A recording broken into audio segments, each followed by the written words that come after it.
नवी मुंबईमधून एक धक्कादायक घटना समोर आली आहे. यामुळे एकच खळबळ उडाली आहे.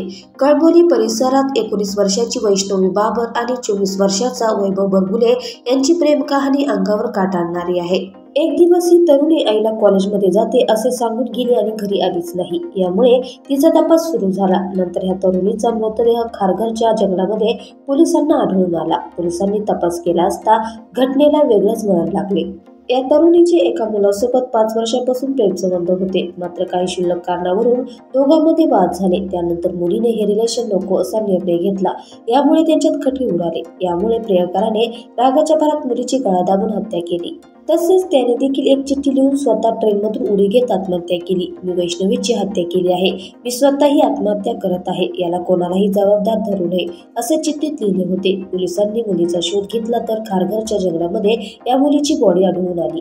दरम्यान त्या दिवशी मुलीचा प्रियकर वैभव बरगुले याने जुईनगर रेल्वे स्टेशन येथे रेल्वेखाली आत्महत्या केली होती. दोघांच्या मोबाईलचे तांत्रिक विश्लेषण आणि सीसीटीव्ही फुटेजने हे दोघे एकत्र असल्याचे समजले.